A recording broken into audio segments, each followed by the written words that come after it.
welcome to another episode of the Tito Poorito Show.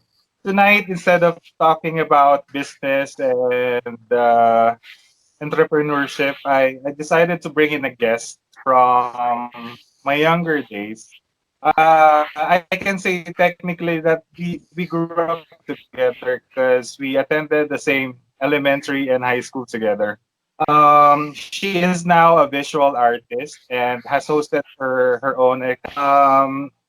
I wanted to get in touch with her to ask for insights regarding, what an artist means at this time here in our country.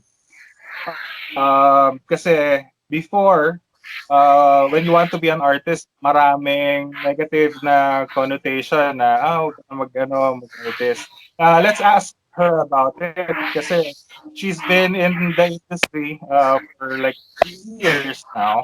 And I think uh, she has a lot of experiences to share to all of us. So, ladies and gentlemen, a good friend, Miss Rachel Dakanay.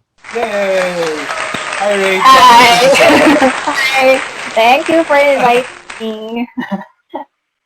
Ayan. So, before anything else, before we start, alam ko marami tayong pag-uusapan. I would like to thank you for allotting time for michaelcoronel.com and the Tito Poorito Show. I'm pretty sure hindi ko na yan magagawa mamaya kasi medyo exciting yung topic natin.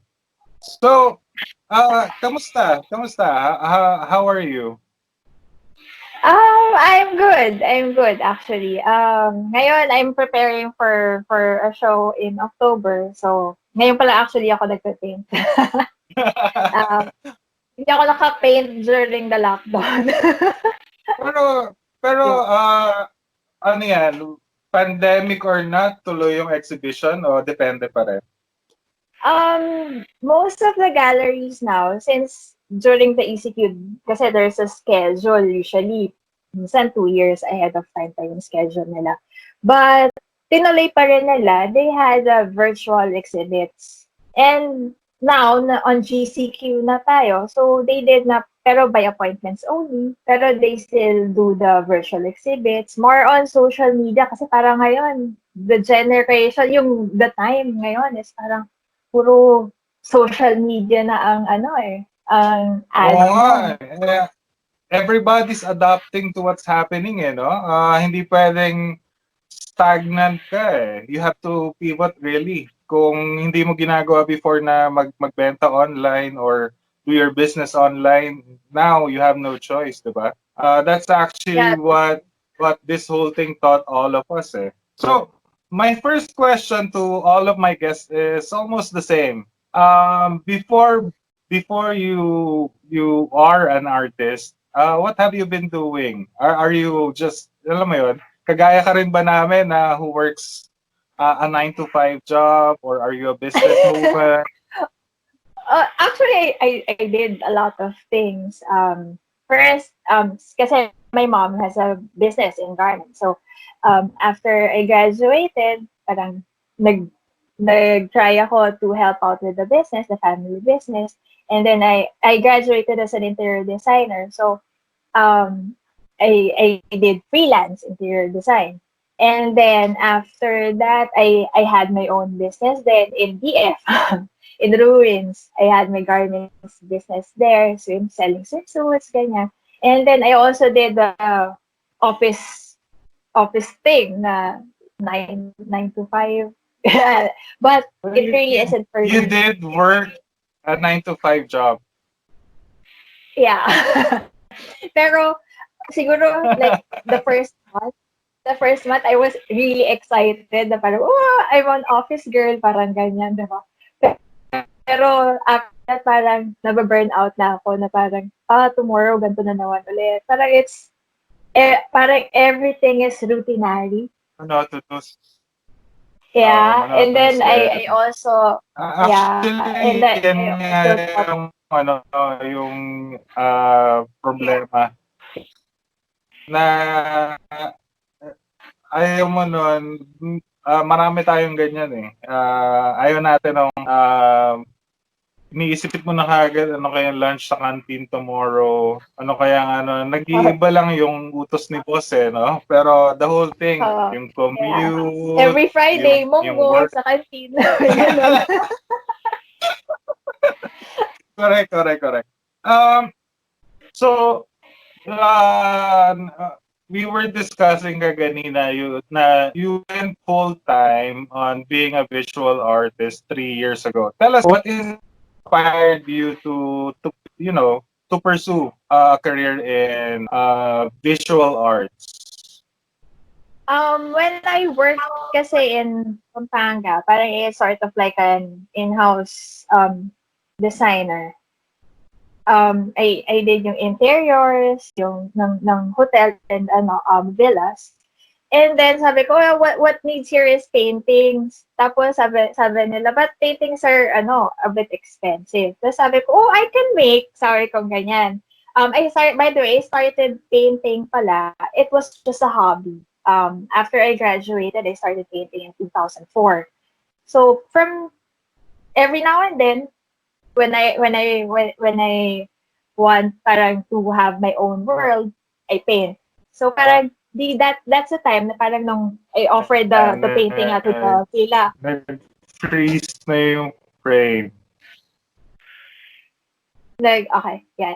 And then I offered nga my paintings to the villa. So in Pampanga, so that's the time na I did mga more than 200 paintings for the rooms. Tapos after that, sabi ko, oh, this is what I want to do. Every day, parang parang there's no time eh. When making it, parang I would spend like almost 12 hours na painting eh. Pero I would just sit and then I would realize na parang, oh, pagod na pala ako from painting. Parang ganon. So parang sabi ko, this is what I really want to do. So that was my turning point. So you in painted 2000. 200 pieces? How long did it take you Yeah. to do that?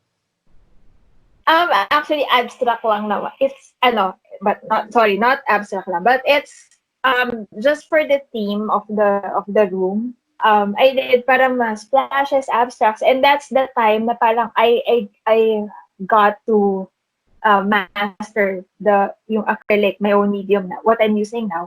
I got to master it with the fluidity of it, na ganyan.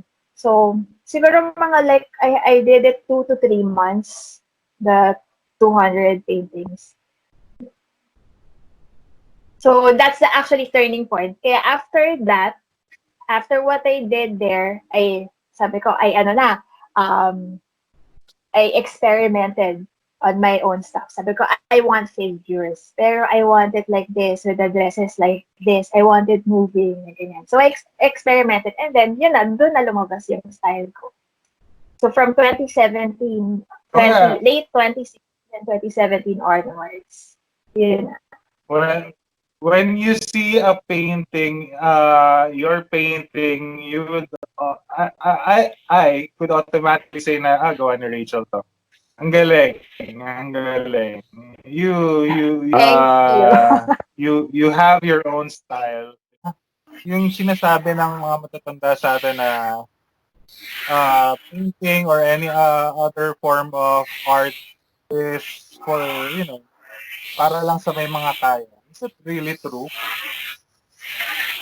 Actually, growing up also, yun din yung narinig ko from my lola, from elders, na that's only a hobby. Painting is a hobby for rich people. Parang ganyan. And they also tell me na, painting, sabi ng lola ko, sino bibili ng painting mo? Eh, hindi naman, can't afford naman. Everybody can't afford to buy a painting. So, parang growing up, parang, oh, so this is just a hobby. I can't treat it as a career. Pero parang looking at the people, the artists that are earning from it, actually mostly nga men and breadwinners. They're nakakapagpa-aral sila ng mga anak nila through college.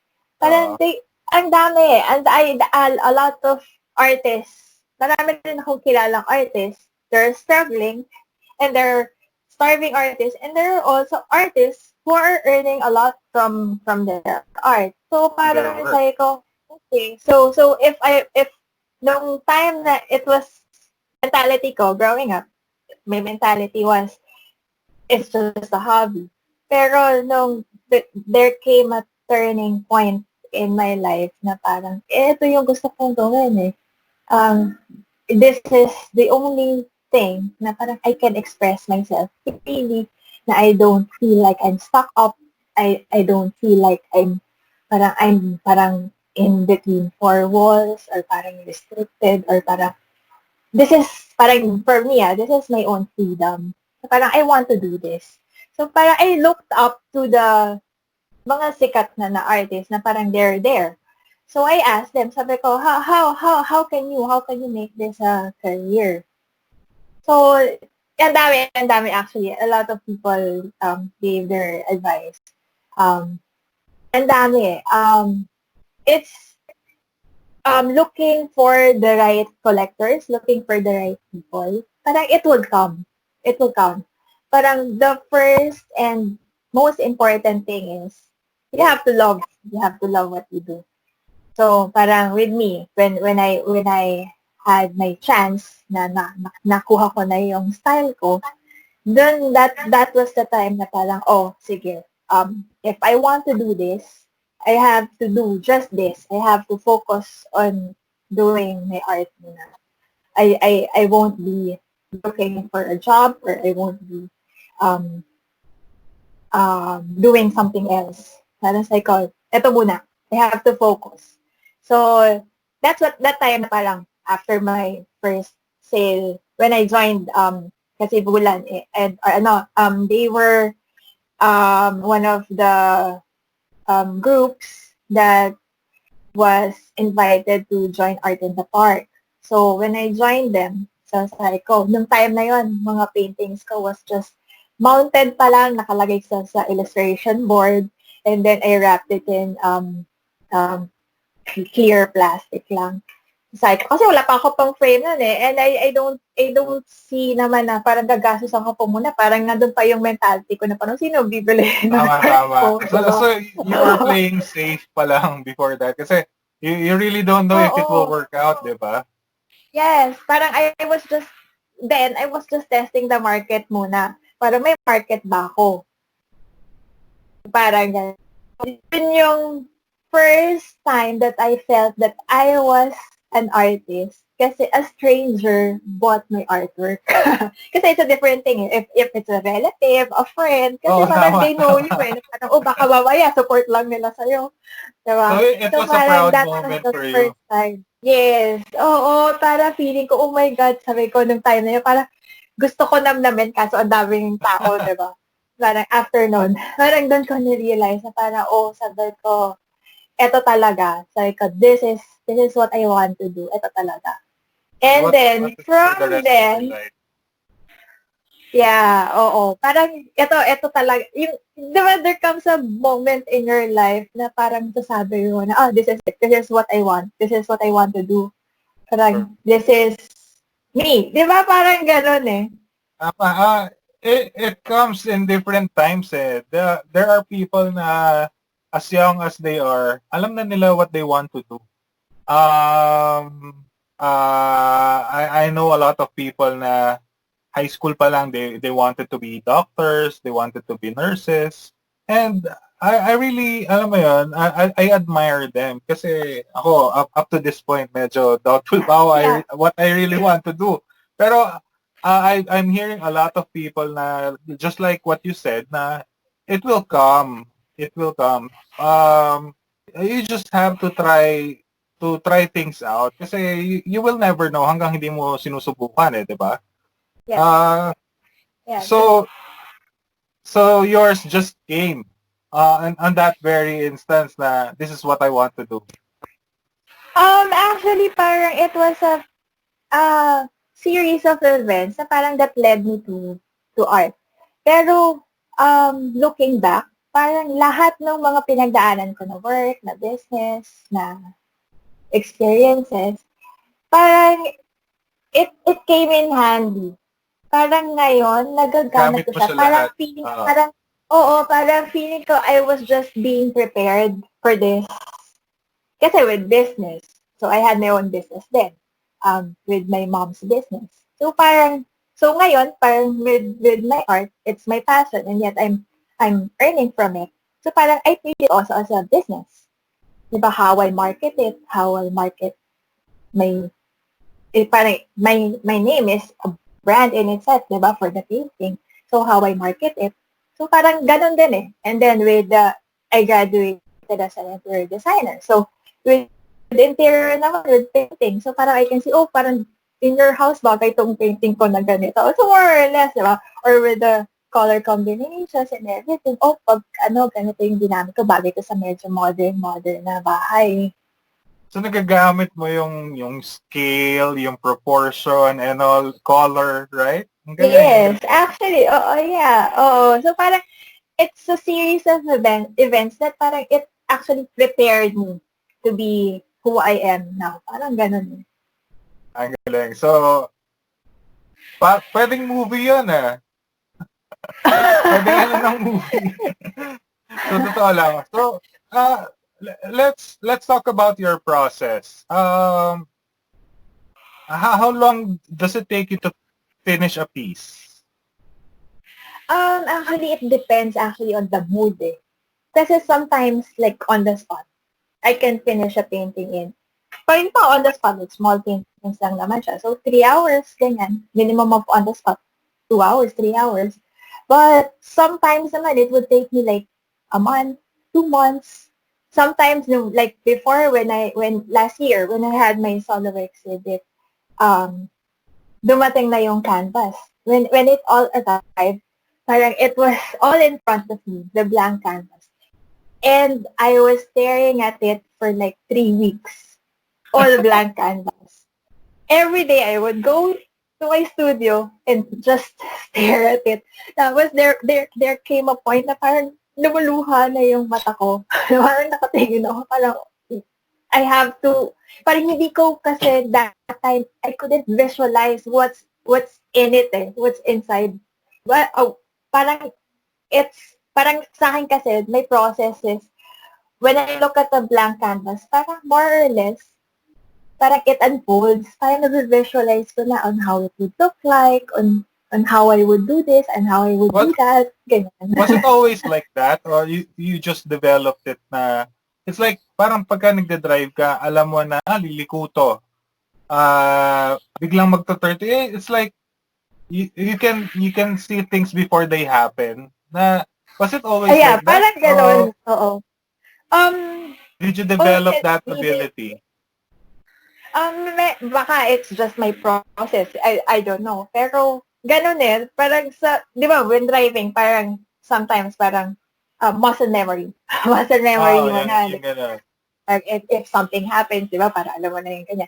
There are times na when I'm painting, like, when I first started the painting ballerinas, ang tagal.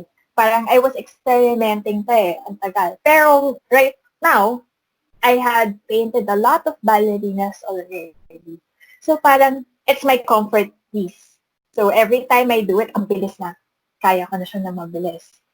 So when I'm painting a new series, parang yun, dun ako, yung process, dun matagal. So your paintings are mostly women, right? Yes, women, little girls. What does your art represent? Actually, it's more on a version of me. The little girls is like the kid in me. And then the women is mostly me on how I look at life. Parang, kasi di ba when you look at my paintings, they're all doing their thing. Parang passion. They're all in motion. Yeah, all in motion. Happy. Parang ganyan eh. Parang when you look at it, wala ka makikita na sad, na parang maluluha ka, ganyan. So parang, I want people to, when they look at my painting, parang I want them to impart na parang, parang I remember my days when I was, kasi I had a series ng mga larong Filipino games. When I was young, we did the piko, ganyan. But generation now, they don't know it anymore. Yung mga ganon. So, True. parang, every painting I did is a piece of me na parang, that's who I am. That's how I look at life. It's happy, it's moving, it's dancing. Yeah. I see. So it's like leaving bits and pieces of yourself on your work for alam mo yun, to share it with others. I love it. I love it. Let's talk about your challenges of being an artist. Ano yung mga challenges na you encountered along the way? Challenges. There are a lot of challenges eh. Pero, parang hindi ko, actually, when I look back, no, parang hindi ko lang naman masyado naaalala yung challenges ko. Para sa akin, it was just my process, learning process ko, everything na para I've learned. So, para, when something happens, so I have to make it a point na every time, more than that, I can do more than that. So, first siguro na I could remember, top of mind, first solo exhibit. Syempre, the first one is, yun yung time na I'm not that confident with my paintings. Na parang, parang people would see my paintings, parang feeling ko I'm standing there naked, na parang they would see through me. Parang, a week before the opening, parang gusto ko na, I wanted to back out. Parang ayoko na, pwede bang reschedule na lang, ganyan. Those were the times na you, naano mo yung kung ano yung sasabihin nila about your work, right? Yes, Yung, what if hindi nila magustuhan?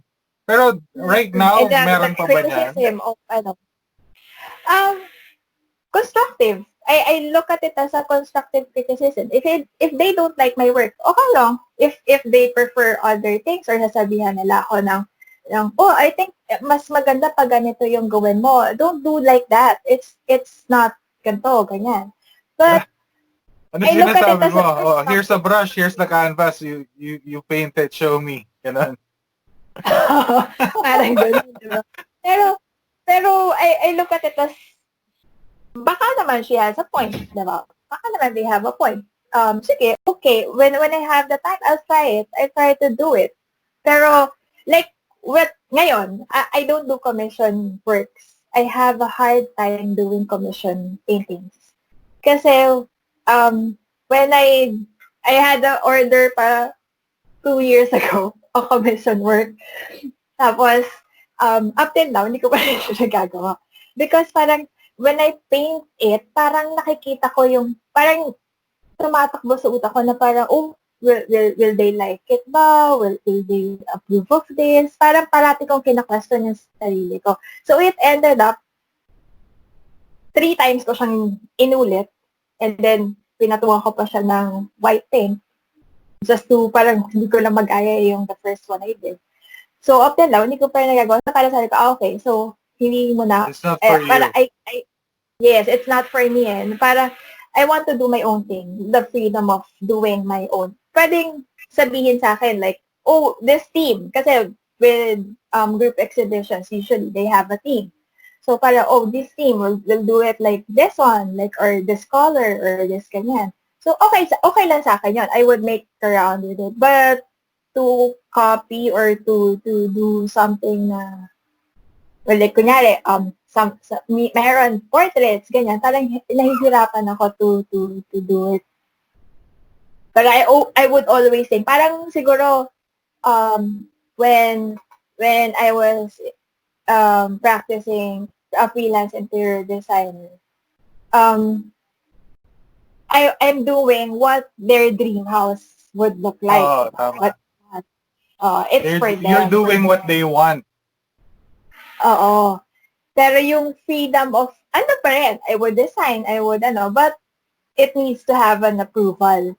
So parang siguro more of like, siguro it's my own insecurity na lang din. Na, eto either you like it or not. Sige, kung ayaw mo, it's okay. Di ba? Lahat naman ng paintings actually, may katapat yun eh. Di ba? Yun din yung one of my mentors told me, don't worry if you don't sell a work. Lahat ng paintings, meron katapat yan. So every exhibit, I would just pray na, Lord, sana yung owner ng painting na yan, makita niya yan. Nandito.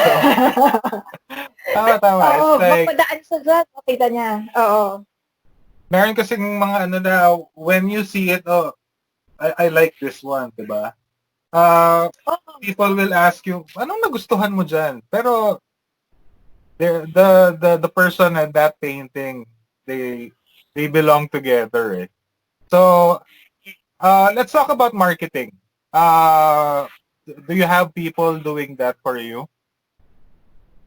I have a lot of friends who help me, and sometimes when I'm invited to have a group show in a gallery, so the gallery does their own promotion. But when it comes to my page and IG and website, sabi ko, nung una, para I had a vision of what I like to put, yung ganyan. So parang, sabi ko, I want to learn how to do it. So right now, I'm the one posting, I'm the one doing. At least I have personal interaction with the people who comments on it. Tama. Para yun, I had to learn. Para to keep up with now, diba? I'm just curious though.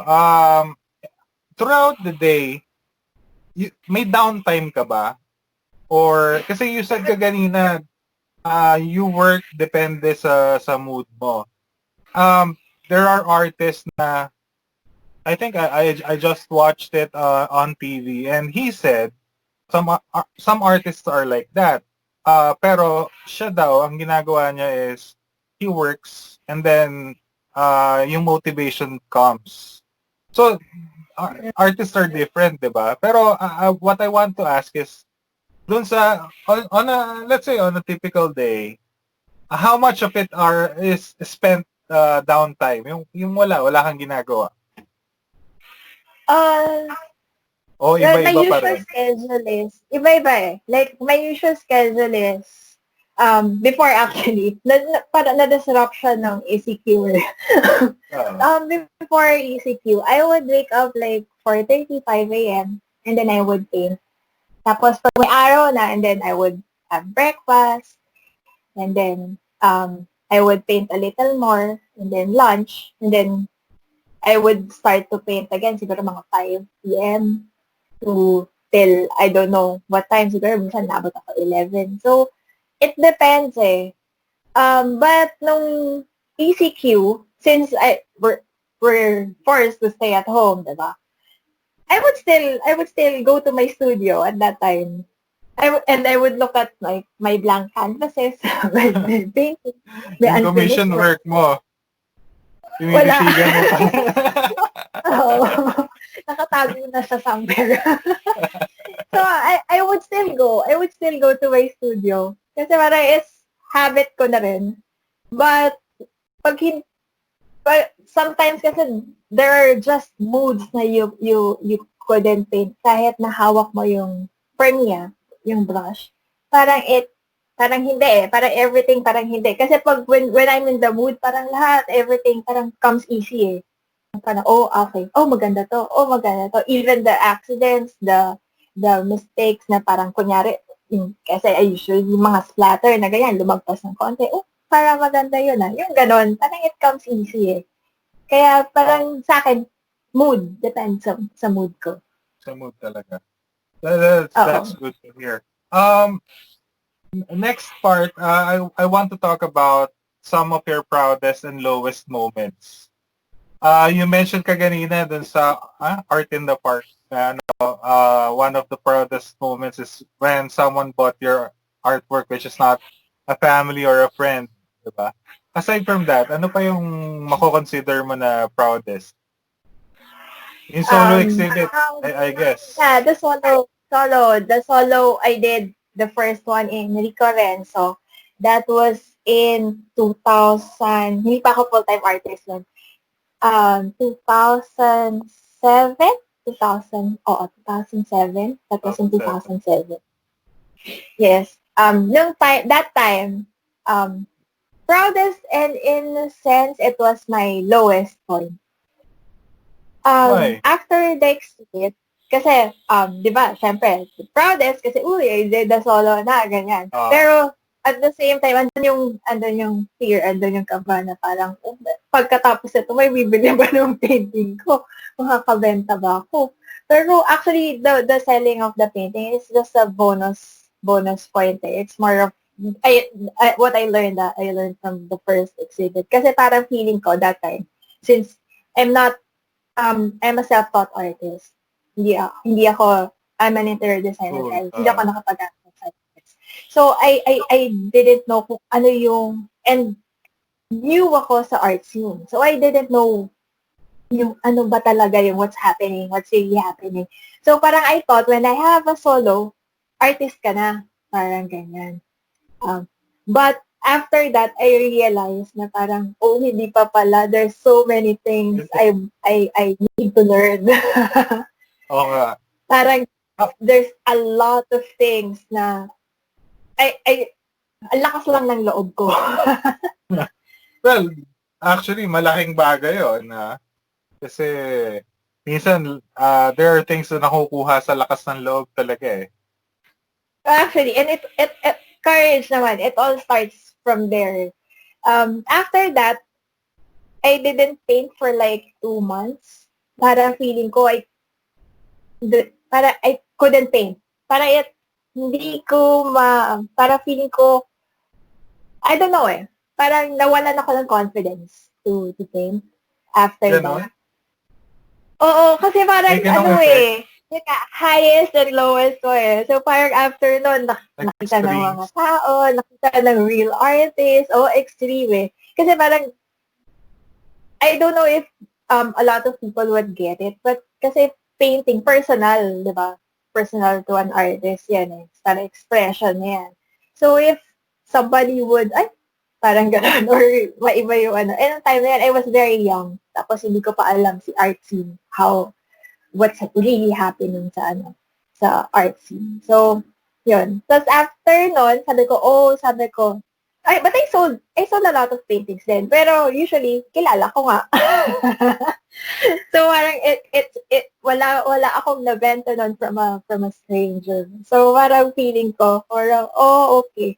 So, sabi ko, parang for now, I think, hobby ko pala muna. I can't see this as an ano. Kasi mas malaki pa yung ginastos ko with my paints, with my framing, with everything, with the cocktails, everything, than nang kinita ko dun sa sale ko from the art. In a business sense, di ba? Nagkaroon ka na ba ng like an apprentice or what do you call that? A protege? Wala pa ako sa level na yun. I mean, if someone is watching, let's say, this show and na-inspire and they contact you, are you open for that?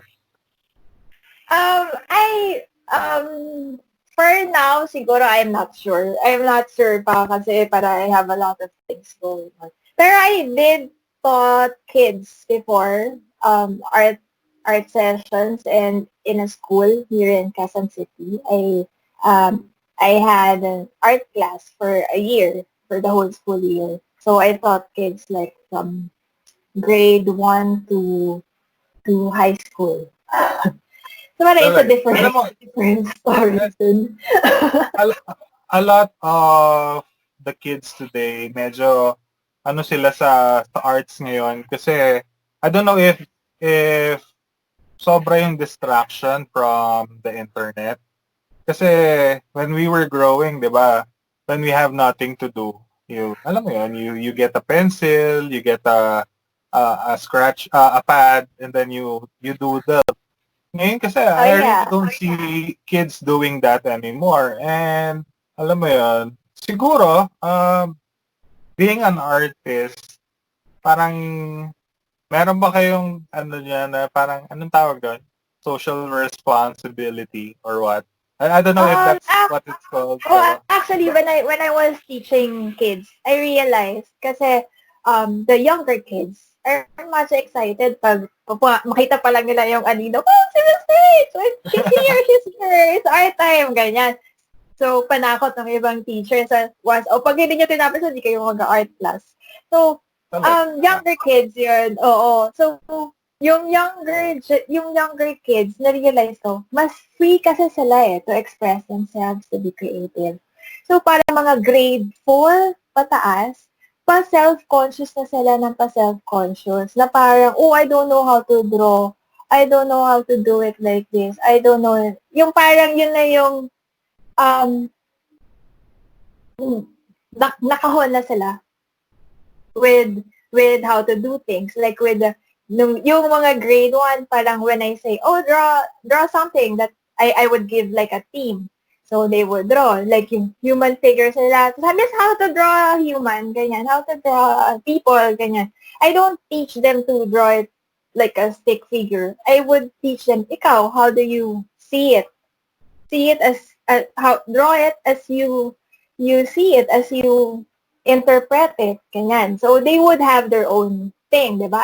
Won't teach them how to draw a sun na bilog tapos lugya, di ba? When we were young, ganun So, yung the way you teach is more on uh, the, how do you say it? It's like there are a lot of ways to do a certain thing, diba?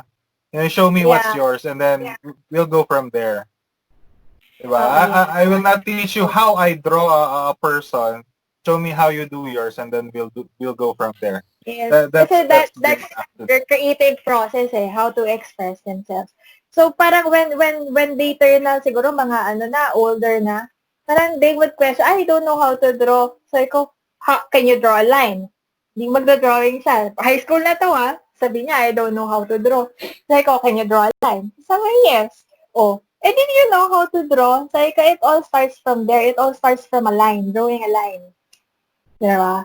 correct. So, So, parang, I don't know, at some point sila na-hamper or nakahon with how to look at things, how to be creative.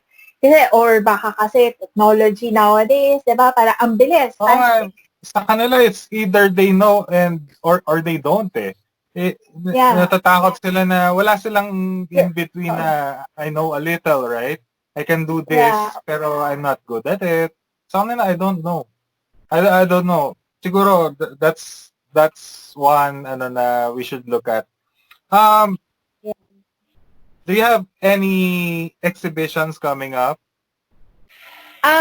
I'm preparing for group exhibitions this October. Pero hindi ko pa masasabi. Just look at my site na lang pag in-announce na nila. Yeah. Ayaw ko unahan. Baka matuloy. Where, where where can they see your work? Uh, Um, I have my website. It's www.raeche.com. And I have my IG page, raeche.art, raeche.art. And then my Facebook also, Facebook page. So from time to time, I post there what's next on my exhibit. And on August, I think Art in the Park will go online. So hopefully, makasali din doon ulit. So, yeah, yun. crossing your fingers. Oo, Uh, yeah. And Walls Gallery also has my paintings in Quezon Avenue. They're located in Triumph Square Building, Quezon Avenue. Yun. so yeah, guys, if you're, if you are interested on purchasing, currently she's not doing any commission works kasi sabi lang niya ganyan. But But we have a lot of work naman. yeah, pero if you want to see her work, how makita niya um yung style niya, go to her Instagram account or her website and then, go from there. And if they want to reach you, they can do so also on the website, no, and IG. Guys, Yes, siya yung yes. sumasagot sa IG. Ako nasagot. When you message On her my IG, siya yun. Facebook, It's not a machine. It's not IG. a computer or what. Siya ang sasagot But sa then inyo. FB kasi they have like an auto message Oh, thing. auto-reply. Oh. So, Auto yan. reply. So, Raeche, if I don't have any time restrictions, I know I could talk to you the whole night. But I would like to thank you for allotting time for again. Thank you also. Wish you good health, happiness, and then more inspiration to do a lot more work. Again, thank you. Yun lang, heartfelt thank you. Kasi, nagulat talaga ako when you replied to my message kasi I invited her through her Instagram account. That's why I know na when you message her there, sasagot siya. So, yan. Thank you talaga. Thank you. Ako naman ang nagulat din when you message, oh, is someone handling, I don't know if someone is handling your account or ganyan. Sabi ko, might as well, kasi I really wanted to feature you on the show and your work. So sabi ko, try ko, wala namang mawawala. So nagulat ako na nag-reply ka. So guys, if you have questions regarding arts or what, very approachable, very available, Miss Rachel, she can help you. Again, this show is to inspire you. If you have that burning desire to pick up a brush, a pen, watercolor, colored pencil, what have you, go ahead and start. You may not see it as, a hobby or a career yet, pero you can start with a hobby. So yan. Rachel, thank you. Thank you so much. Thank you Again, for happiness having for you both. Yeah. Yeah. So yun. And more Until the success next on your one. show. Thank you so much. So that's all for today, guys. See you on the next episode of the Tito Poorito